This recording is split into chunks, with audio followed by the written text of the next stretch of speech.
Hey everyone, thanks so much for taking the time to join.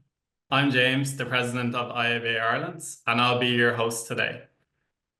We're really excited to bring you the topic of bridging the gap between strategy and execution and how specifically business analysts bridge this gap. A few things before we begin. Please feel free to connect and engage in the chat. Let us know where you're from and anything cool that's been going on in your life. Be respectful and mindful of others and ask questions through. So there will be a Q&A at the end of Philippe's presentation, but if you feel like you want to ask a question at any point throughout the event, please feel free. Okay, everyone, brace yourselves because we've got someone truly incredible joining us today. You might know him as Philippe Hendricks, but we like to think of him as the incredible Hulk of business analysis. Don't worry though, he's not here to smash things, except maybe our assumptions about how BAs bridge the gap between strategy and execution. And when he's not flexing his mental muscles in business analysis, you'll find him traveling, speaking at a conference, or writing a book which proves he's more than Hulk strengths in business analysis. So without further ado, let's give a big welcome to Philippe Hendricks. Thank you very much, James, for this nice introduction. And yes, I'm not going to smash anything. I'm not going to be any kind of Hulk, except perhaps smash some assumptions about BAs involved. Should BAs be involved in strategic work? As the title says, how BA can close a strategy execution gap. And it is not a question, it is a statement. I am absolutely confident that as BAs, we can do a lot to close that gap. And maybe interesting to know, there was a bit of a conversation on the WhatsApp group a couple of days ago about bridging the gap. And people mentioned, rightfully so, we are beyond bridging the gap between business and IT as BAs. Should we now be bridging another gap? So the title says close the gap because I think we can help, but we are definitely not the sole person to do this. So as mentioned, if you have questions, and I see people pop in where they are from, Brussels, Vienna, Toronto, wonderful to see this international audience. If you have questions, feel free to drop them in the chat or leave them for later at the Q&A. There is a song that I quite like in the relation, in the context of closing the strategy execution gap, which is the song Strategy by Archie Bell featuring the Drulls. And at some point in time in the song, they say that it's up to me to come up with a strategy. And so I really believe that sometimes BAs need to come up with a strategy themselves, not because we are expected to know what the strategy of our organization is, but because we often see fluffy or unclear strategies. And strategic people in your organization can definitely benefit and will appreciate help in clarifying their strategy so that we can turn them into operational reality. So never hesitate to come up with what could be the strategy, just to make sure that we tease out all of the information of our stakeholders to clarify the strategy, to turn it into reality. By the way, in this building where I am today, where I am now, there is going to be some technical tests in like 10 or 15 minutes, and it might be that the lights go off, so I might need to jump off my seat and turn the lights back on sometime through this webinar. So that's not me jumping away because I'm suddenly turning into the Hulk. Now, first, a question for you. I like to make things interactive. Do you know who this man on the right side is? And I've asked this question to the people not from Belgium, because I'm assuming Belgian people will know it. Who is this man on the right side? If you know, drop it in the chat.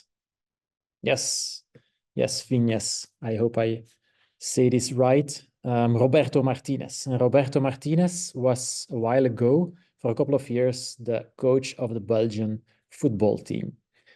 So he has been a soccer player actually himself as well, but he's mostly known as a coach. And he reached certain successes with the Belgian team. One of them was when we played tournament favorite Brazil back in 2018 in the World Cup. We won. We won from Brazil. And at the end of the game, he went to the press and he said to the press, I never lost a game on the tactics board. I never lost a game because of my strategy being not good. That's kind of the message. And it might be surprising, might be like a bit of an arrogant statement even. And I actually met Roberto Martinez at some point in time. He's a very nice, a very friendly, a very down-to-earth person. And so this statement stuck with me because what he mentioned next in the interview with the journalist was, I want to praise my players for their superb execution. And that stuck with me.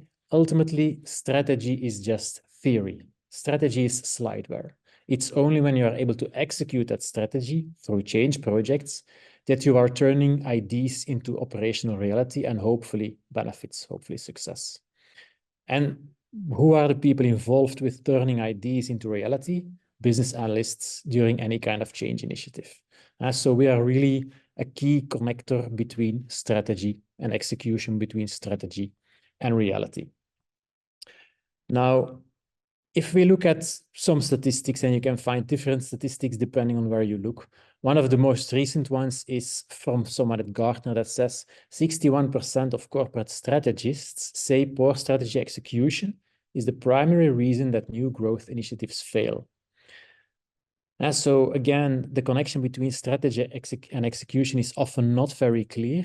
And again, business analysts, in my opinion, are one of the key connectors to make things happen.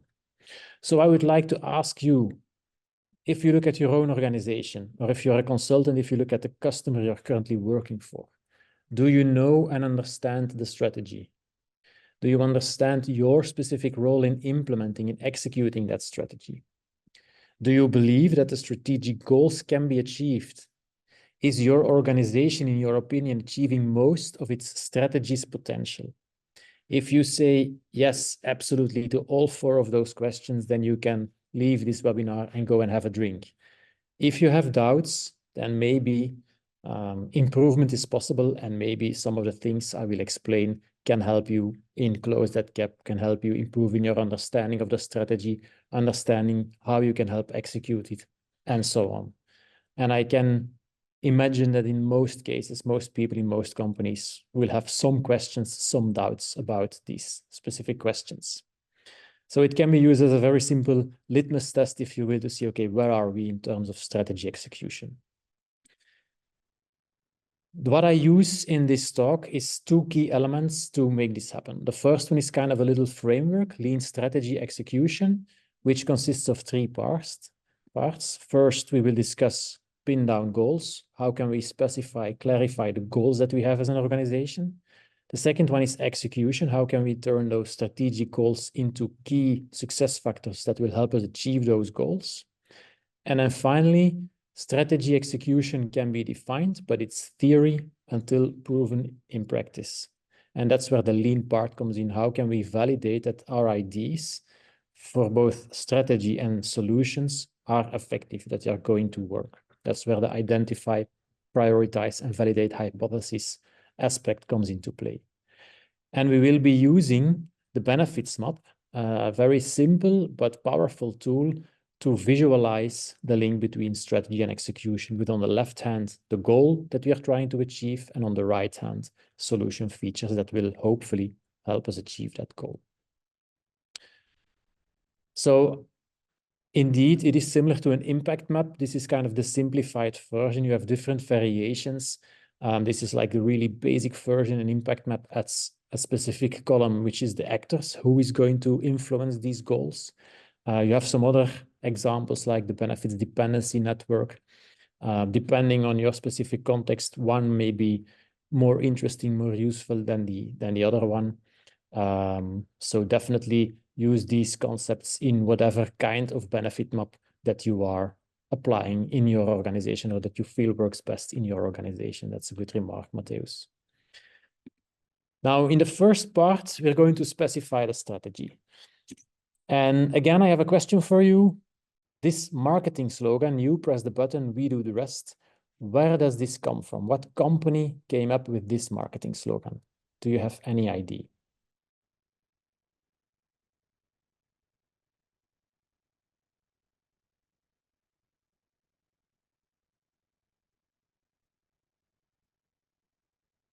I wish it was for software. Yeah, I guess we are the button for software.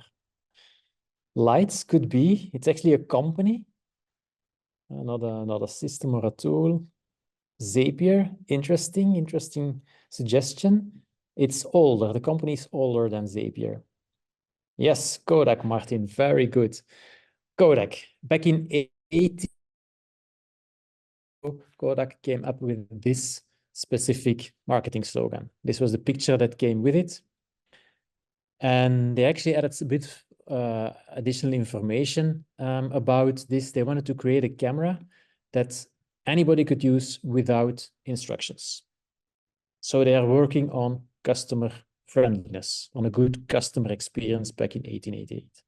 And they said, okay, with this slogan, we put a camera into the hands of consumers and they can use it in a way that is as convenient as the pencil. Why do I give this example? I hear a lot of companies that say, okay, one of our strategic key elements is improving the customer experience. And then I think, yes, that makes sense, but that's not enough because back in 1888, Kodak was already improving the customer experience.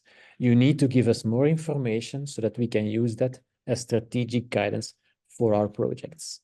And you will often hear things like improving the customer experience, increasing the revenue, increasing the productivity, becoming more digital. Today, becoming data-centric is an important thing.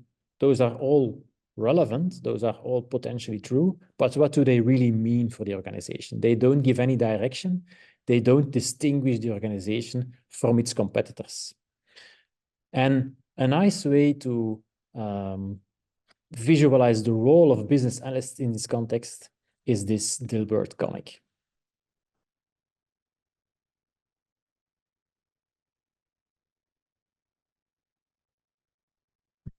We are the BAs that ruin vague strategies with questions. We ask the tough questions to try to clarify strategies before diving into solution building. And one of the questions that we can ask is what is called a strategy sniff test. Can I make the opposite choice without looking stupid? For example, in the case of Kodak, the opposite choice of a strategy like improve the customer experience would be make the customer experience worse. Does that sound stupid? Most probably, yes. Does it mean it's a strategy that is wrong? No, but it means the strategy is not clear enough. It's not giving us enough guidance. So we need to explore the strategy more. We need to specify it more in a more detailed way before thinking about potential solutions. And in the example of Kodak, let me go back one slide. In the example of Kodak, one way of approaching an improved customer experience could be, let's create a camera that with one push on one single button creates a good picture, and that will ultimately help us sell more pictures and increase our revenue. An alternative strategy could have been, let's create a camera that no matter what the given circumstances are, whether the object of we are photographing is moving fast or slow, whether they are in a light or dark environment, whatever the circumstances, the camera takes a good picture. Back in those days, 1888, that would have been a camera that is quite complicated to use. But still, the strategy could be effective. We create a camera that helps people create pictures that are good everywhere, anytime. Thereby, we will sell more pictures and we will get more revenue. So there you have a choice, and one choice or the other can work. Both can work, but you make a choice because you can't do both at the same time. So the strategy sniff test is a very quick way to test, is this strategy giving us enough guidance, or is it so basic, so obvious that it's not telling us anything about how to execute this strategy? An example of how we applied this to a specific situation at a customer in an organization that was providing services related to safety at work is this one. Originally, they had a statement, a strategic statement that said, we want to grow revenue from non-mandatory services. If you apply the strategy sniff test to this, what do you think? Is it good enough or does it need some improvement?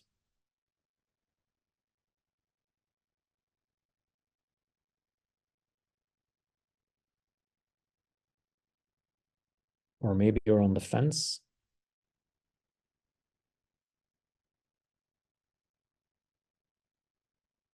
needs improvement.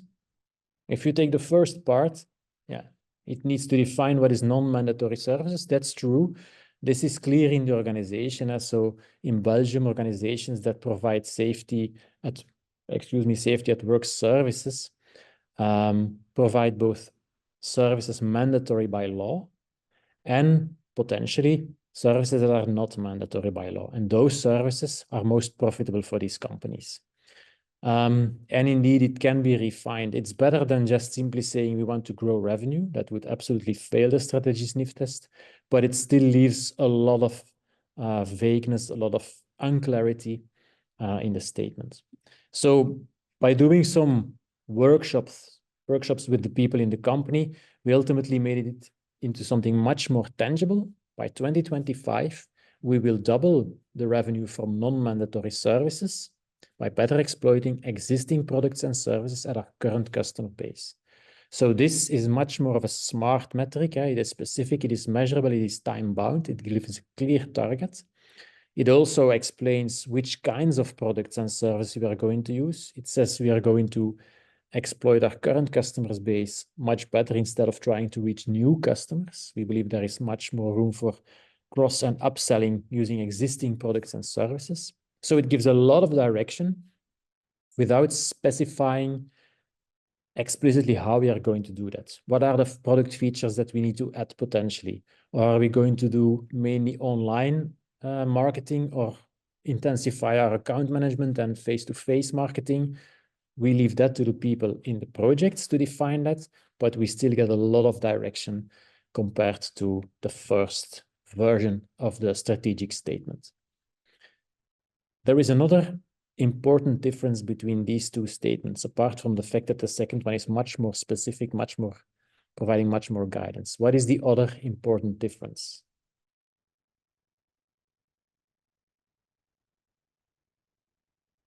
Can you spot the difference?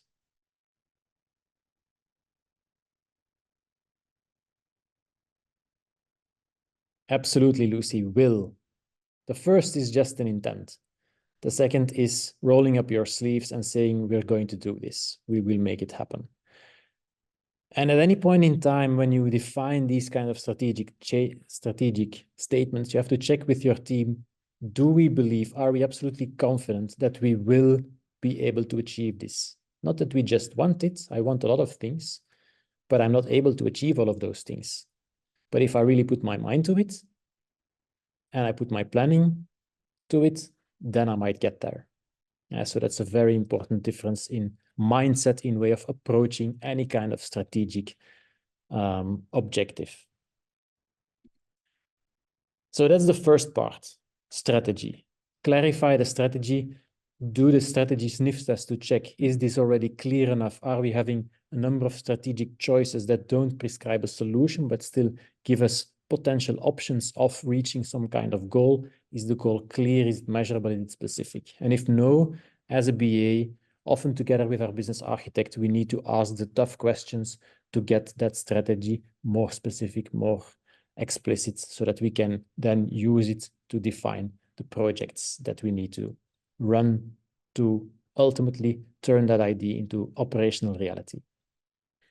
The second part of it is, and there the light goes off, as you see, so I will quickly jump out of my seat.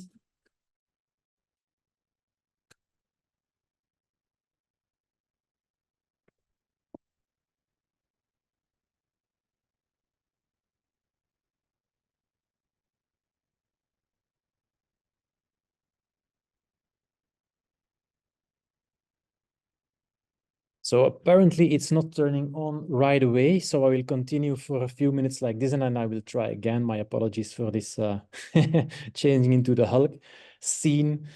So how do we turn this into something executable without already diving into a specific solution? Let's see how we can make that happen. Again, first, I have a question for you. How many candies do you estimate are in this bowl? Can you drop a number into the chat?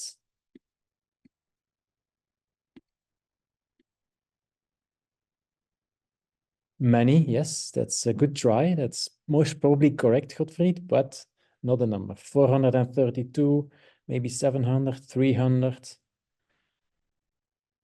666. Ooh, that's tricky. So I see lots of numbers ranging between 300 and 700 so far. 712, going up a little, 250, 235. So I see roughly numbers between 200 something and 700 something. And that's a good point, yes. So it sounds like the project cost estimation. We don't really know. Now, apparently, this has to do with how our brain works. Our brain is quite good at making relative estimations and not good at doing exact calculations. And if I would tell you that a completely full bowl would contain 750 candies, how many candies would you then estimate to be in the bowl right now in this picture? While you are guessing, I'm going to try to turn on the lights again.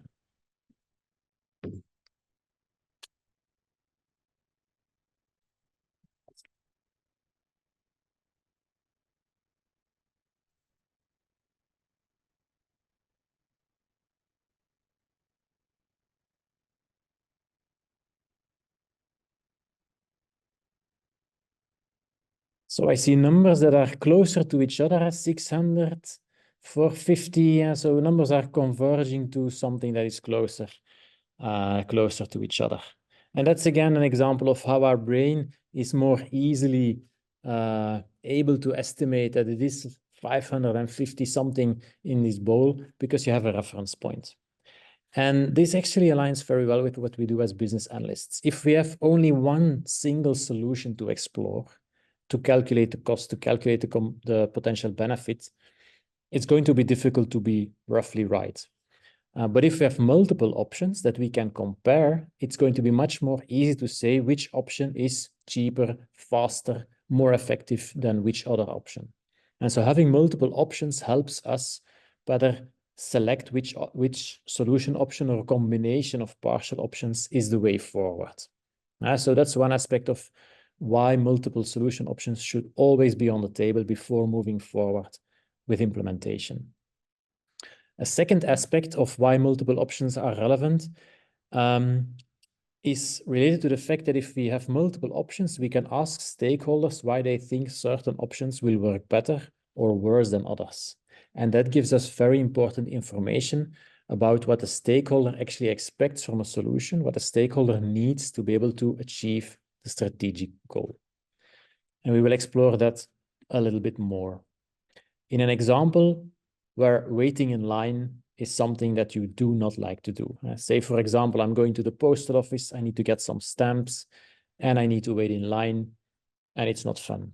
I'm not enjoying myself, I'm wasting time, I could have done something much more interesting. So obviously, people at the postal office know this, and they say, okay, let's do a project to improve the customer experience. How are we going to do this? So actually, it's around 550 candies, Erin. We're going to improve the customer experience, and we're going to do this by creating an online reservation system. We jump from a very high-level vague goal that fails a strategy sniff test right into a very specific solution. Something that happens every day, you will say. So it's up to us as a BA to ask the right questions to kind of find out what's in the middle in the benefits map between this very high-level goal and very specific solution. And this is where our role really comes into play. We could specify the improved customer experience goal a little bit more clearly in this context. What would be a better, more specific sub-goal that we might want to achieve in this context of waiting lines?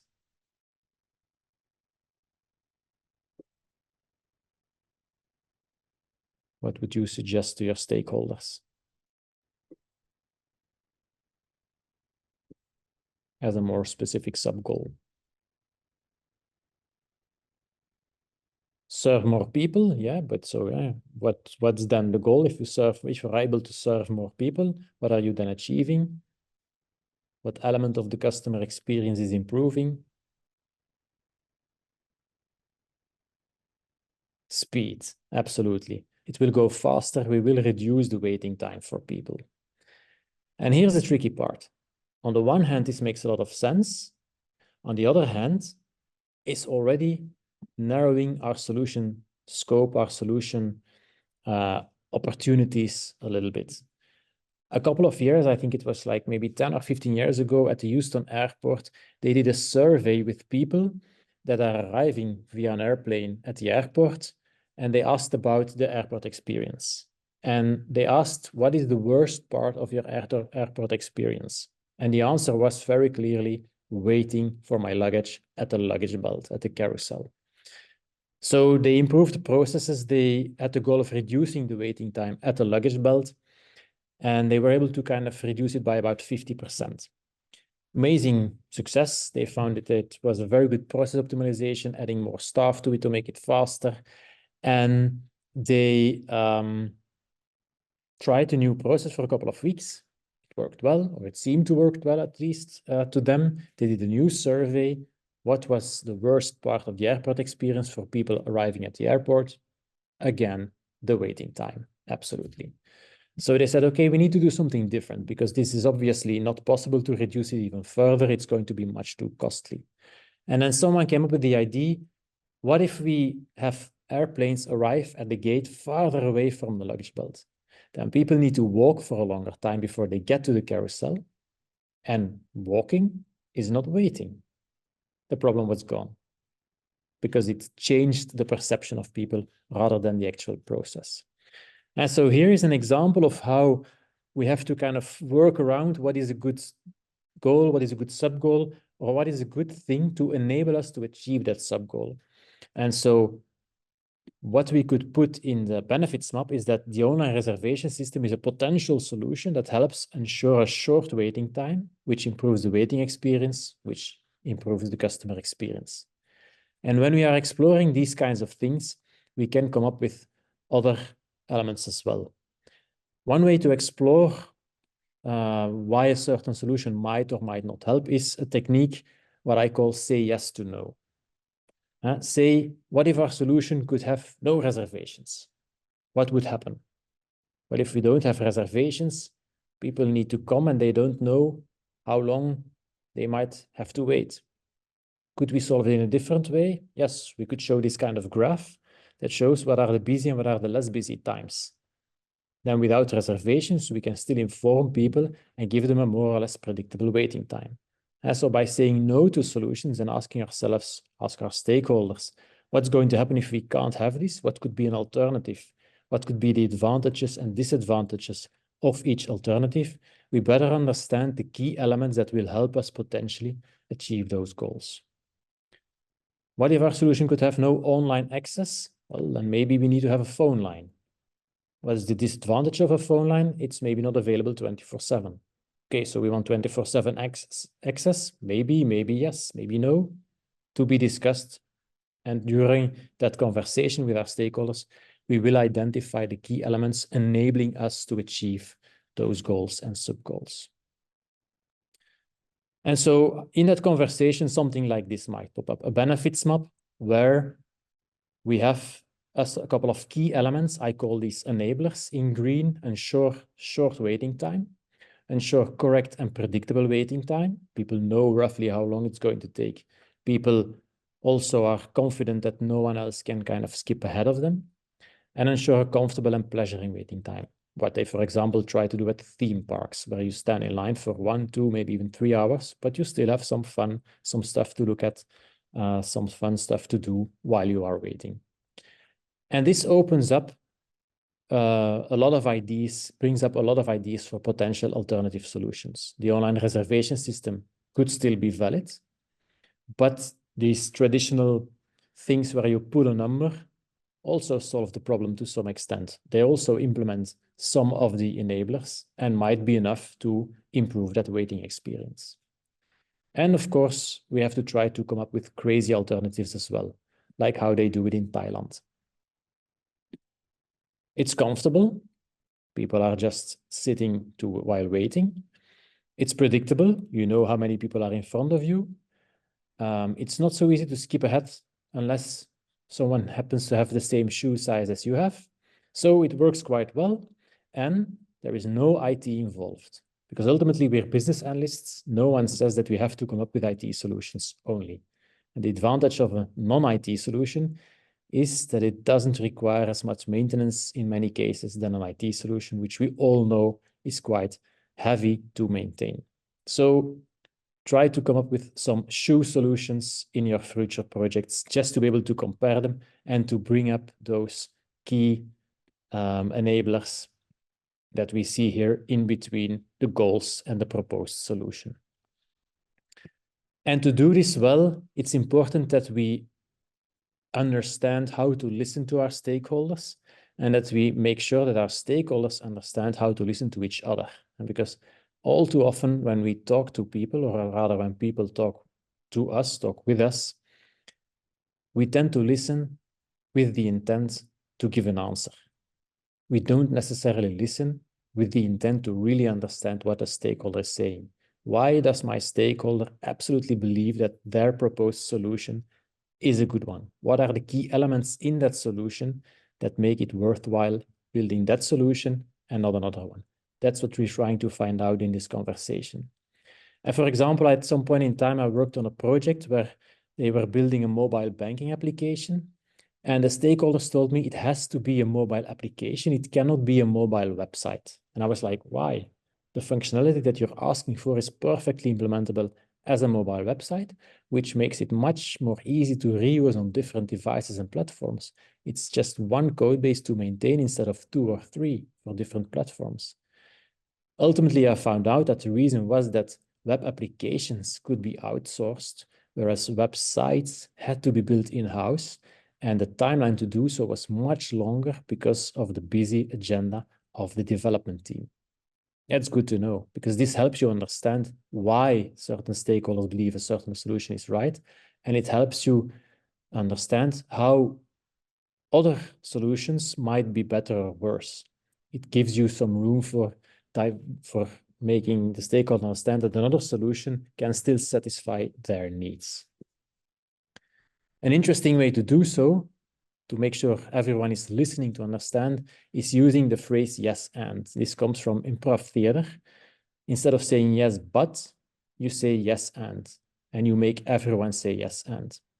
For example, when we organize IABA chapter events, in-person events, people might at some point in time say, yeah, we need to provide some catering. And then someone might quickly react, yes, but it's expensive. And if the people don't show up, we have to throw away some of that food. So that's kind of a waste. And if you have people react like that, even though their critical mindset is relevant, their concerns are relevant, it kind of blocks the conversation because the person offering the idea feels unheard. It feels like people don't really listen to him. So he's not going to offer any more suggestions. If on the other hand, we say something like yes, and we force ourselves to build constructively on what that stakeholder has proposed, we might come up with something like, yes, and if we make people pay something for those catering, for those sandwiches or whatever, they have skin in the game. They will be less, there will be a lower chance for them to not show up because they have paid something and it involves them more actively. So that might be a benefit. So you're trying to build constructively on top of what the other person is saying, helping you to understand what they are saying and how you can together create a proposal for a powerful solution.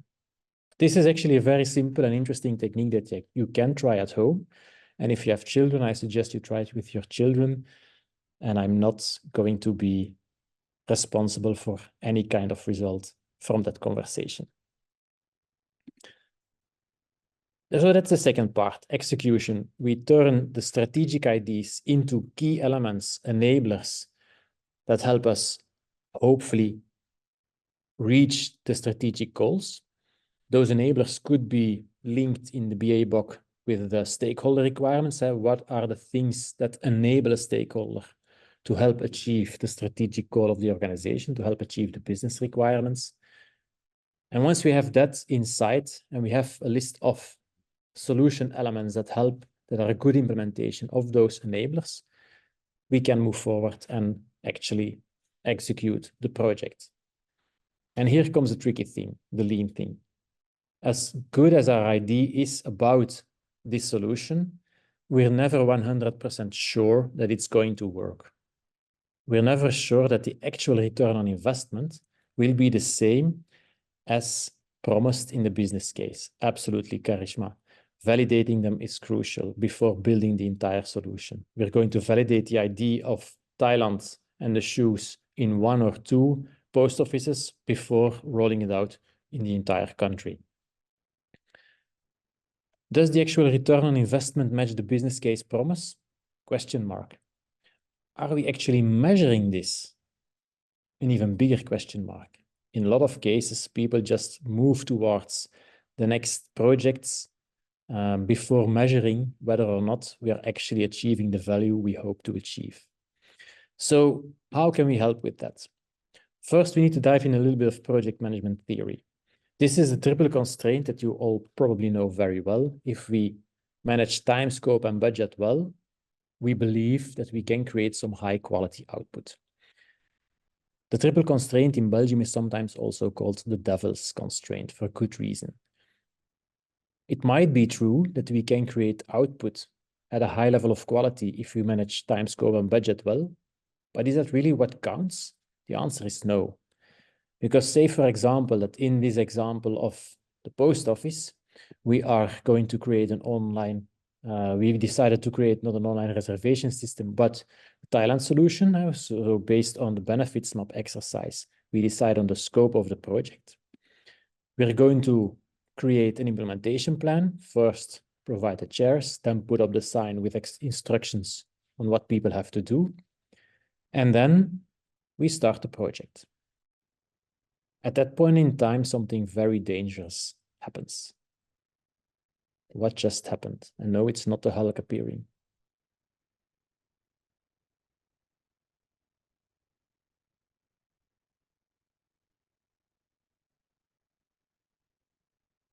So let me rewind for a minute.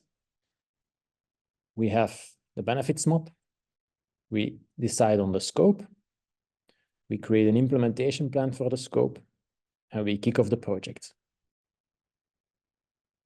Assuming that we have considered the multiple solutions on the right side, and we have consciously selected the Thailand one,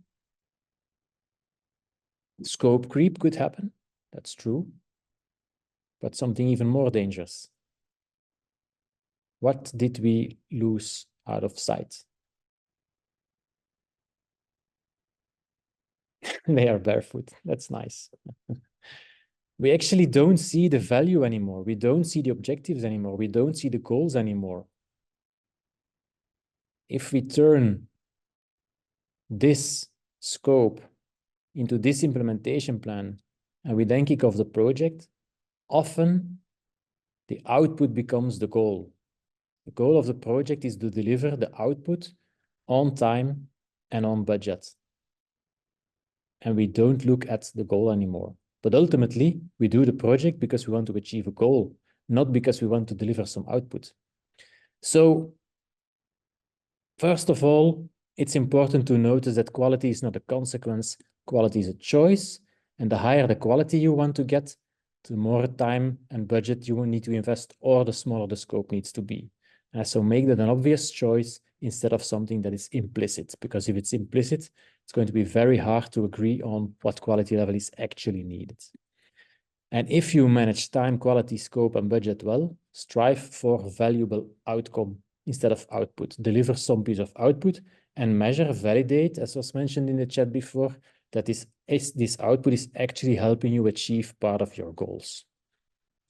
A nice technique to have a good conversation with your stakeholders and among stakeholders about the importance of each of those 4 aspects of project management is asking people to vote for them. Which one is the most important one? Which one is the least flexible one? And which one is the least important one, the most flexible one? And have people put up their post-its independently from each other and compare. Just there is one big important rule. People cannot put post-its underneath each other. They have to choose one over the other. In this example, quality has to be very high. It has to be clear and we cannot change it. Budget has a bit of margin. We can spend a bit more if needed to achieve the quality. And ultimately, the scope in this case has the biggest margin. We can reduce the scope heavily if it appears that we need to reduce it in order to achieve the high quality that has been chosen here. And so it's an obvious choice. And this is a very insightful conversation to see our stakeholders aligned and where in my project plan, if changes happen, or rather when changes happen, where in my project plan do I have margin, do I have playroom? The second thing is bring data. As it was mentioned in the chat, validate. Are we getting closer to those goals? If we look again at the benefits map, the solutions should realize our enablers, and our enablers should help us achieve our goals. But we are never fully certain of the connections between these different elements on the benefits map. And if you are not certain about something, validate it before building it. So if we look at the implementation plan, what we should do is integrate validation points into it. And at each time we test something, like using a proof of concept, like using a pilot, we test something and we check, does it work? Yes, then we can continue. Work in the sense of, does it bring us closer to our value? Does it already help increase the value as we have put forward in the business case? If no, we might need to pivot, change course a little bit, or stop the project altogether because it's just not working. We can better invest our money elsewhere. And so here again, this is a key thing for a business analyst to do or to help with, instead of simply looking at an implementation plan where we build one thing after the other, often based on technical dependencies. We build an implementation plan that includes validation points, allowing us to check, are we reaching those objectives? Even with a small part of the scope, a small slice of the scope, we should be already reaching part of our objective. And how to slice the scope, that's definitely a piece of work where the business analyst can play an important role.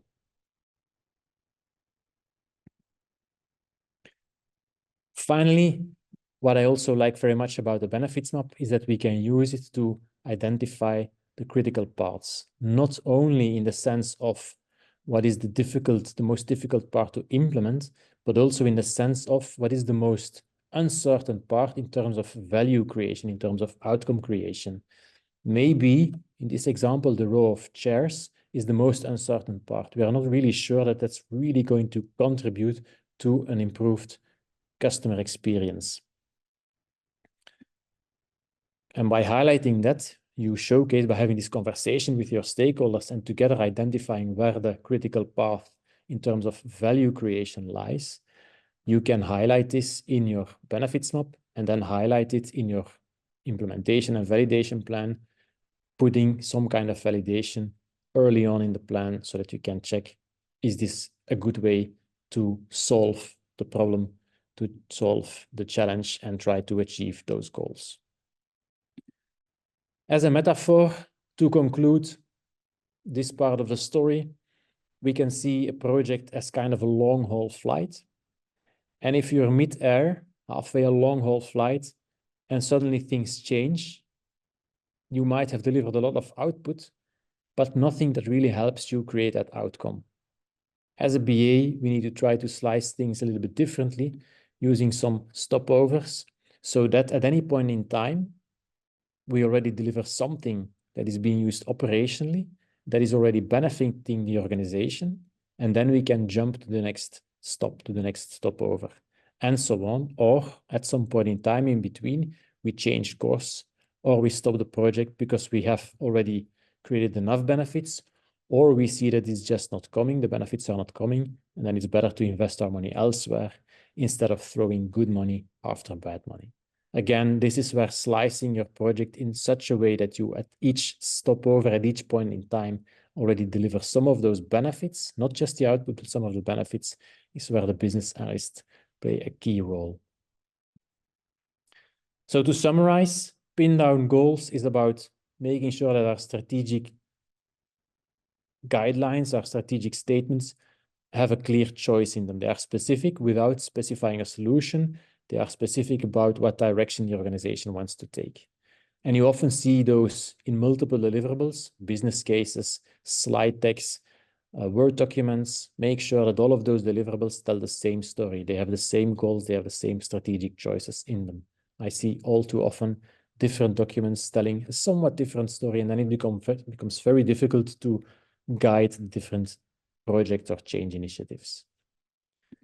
In terms of enablers, make sure that we take the time to listen and uncover true needs using techniques like saying yes to no. What if our solution could not have this feature? What would happen? What would be an alternative? What would be the advantages and disadvantages of the different alternatives? And decide consciously where technology is key. We can use technology for a lot of things, but is it really making a difference?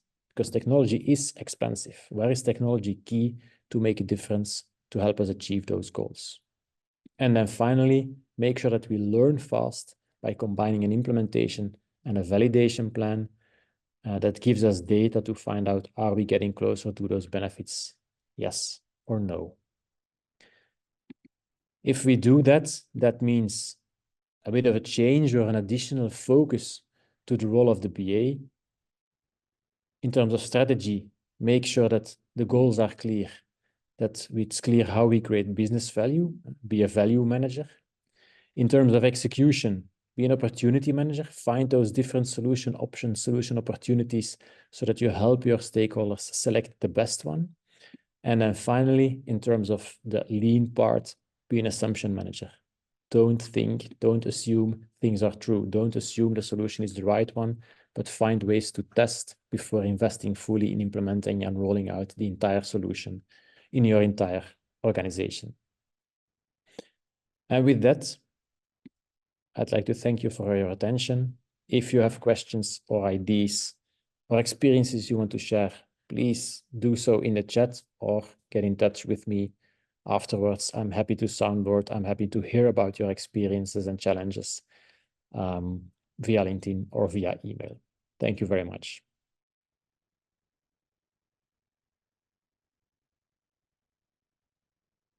Thank you so much, Philippe. That was a fantastic presentation, and there's a lot of valuable content and knowledge to take away there, especially the yes and technique. I really liked that one, so I think I'll be trying it out myself.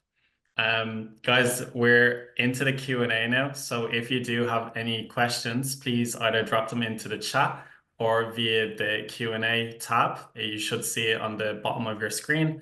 If you can't see it, just drop it into the chat and I will go through them and read them out. So let me see, is there any questions? Okay, question from Lucy. In doing this process, what and how do you document? And maybe there's no documents. Good question. So for me, the key document here is the benefits map. Whichever format you use, the bare bones one, like the one I presented here, the impact map, the benefits dependency network, that for me is really the key element. That is the glue that visualizes how strategy and proposed solutions, alternative solutions are connected or are supposedly connected. That's a key tool. It's a workshop tool. It's a document that you can use at any meeting. If there is at some point in time a change in scope and you have an additional feature pop in, how does this influence the benefits map? Is this going to add something in terms of value creation that isn't there yet?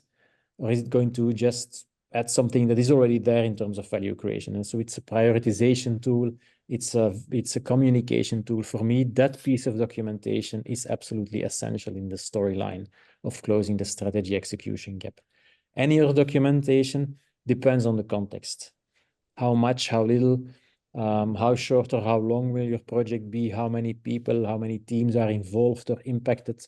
That will depend. That will help you understand what kind of documentation, in what kind of format is needed. So there, I think it really depends, but the benefits map is really key to me. Cool, thank you. Another question here. So in terms of continuous validation, would you say it's equally relevant for all types of projects? It's equally relevant to think about it. So the first question after the strategy sniff test is, the first question, if your benefits map is more or less finished, is how certain or uncertain are we that the scope that we have selected is going to make us achieve those goals? We will achieve the goals, yes or no? And if you are very certain, you can do a more traditional waterfall-like approach. For example, a retailer that is going to build its 101st store, they have done 100 stores before. They know how to build a store. They have very little uncertainty about the logistics, about the products they need to sell, about how customers behave. They know their stuff, so they can move very quickly. They don't need to validate too many things. If on the other hand, you are a retailer and you are creating a completely new product, a completely new store customer experience, a completely new kinds of product, you're doing products yourself instead of just getting them from suppliers, in a completely new area with different people, with different backgrounds, there's a lot of uncertainty. You will want to validate at a much higher frequency. So yes, it's relevant for all kinds of projects or initiatives. Ask the question, how certain are we? What proof do we have that this will work? And depending on the amount of proof, the validation frequency will be higher or lower. So touching on the context or the topic of uncertainty, and I suppose in our changing worlds of business analysis, do you still think that strategy would be relevant in those circumstances? I think the more it seems that things are changing quickly, the more important strategy becomes, because it gives people in your organization structure, guidance. It gives them some kind of feeling of we're still in control. We may not control everything that's happening on the outside, but we can put things in place thanks to our strategy to help deal with those changes. So your strategy might look different because your circumstances are changing quickly, but throwing strategy out of the window basically means you are constantly in firefighting mode. And you can do that for a short while, but not for a long while. That's not going to be effective. So yes, I think it's important. I think it's maybe even more important than it was 20 or 30 years ago. Yeah, I suppose you're refining your strategy as you go, based off evolving changes and kind of needs that would happen. You are validating the strategy at a higher frequency, but you still have that strategy in place. Yeah, absolutely. And what are some kind of key ways that you think business analysts can ensure that the strategic goals align with the execution of projects or solutions?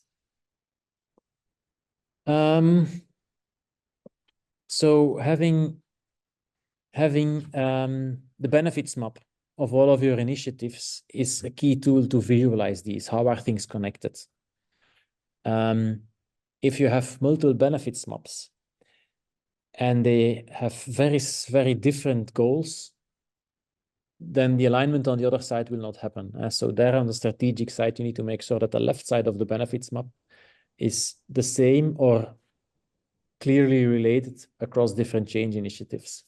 But then for me, the benefits map again is a good way of visualizing the connections so that you can assess, are these connections clear for everyone?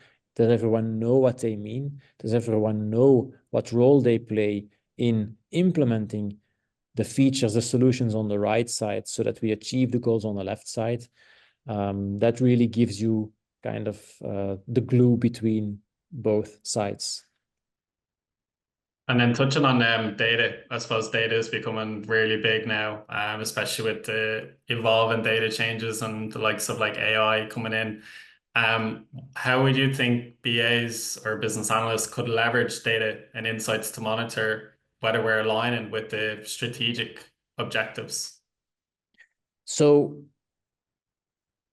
again, taking a step back as a BA first, we want to facilitate strategic decisions, or we want to, once those decisions have been made, once we have chosen a certain solution scope, we want to validate whether that scope is actually helping us achieve those goals. What data do we need to answer those questions, the strategic questions, or to help us validate, is this happening? So that is driving you the data, the decision, the validation that you want to do drives the data that you need. And that's where then the data comes in. So we can leverage data, but first we need to think about what data do we need to help us identify, are we going in the right direction? Is this actually a problem that we need to solve? Are we solving it in the right way? So first the question comes, what are the decisions or the validations that we need to do? And then the second question is, what data will help us answer those questions? So that's where I see the link with data. Brilliant. Thanks so much. I don't see any more questions. Does anyone else have any more questions, guys? If you want to drop them into the chat, or if you want to come off mute and ask your question, you're more than welcome. Just let me know.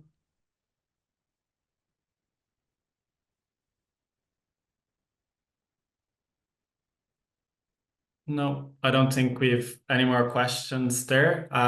So thanks so much, Philippe, again, for taking the time to present a really, really valuable presentation. Really appreciate it on behalf of myself and the IABA Ireland chapter. It's been a pleasure.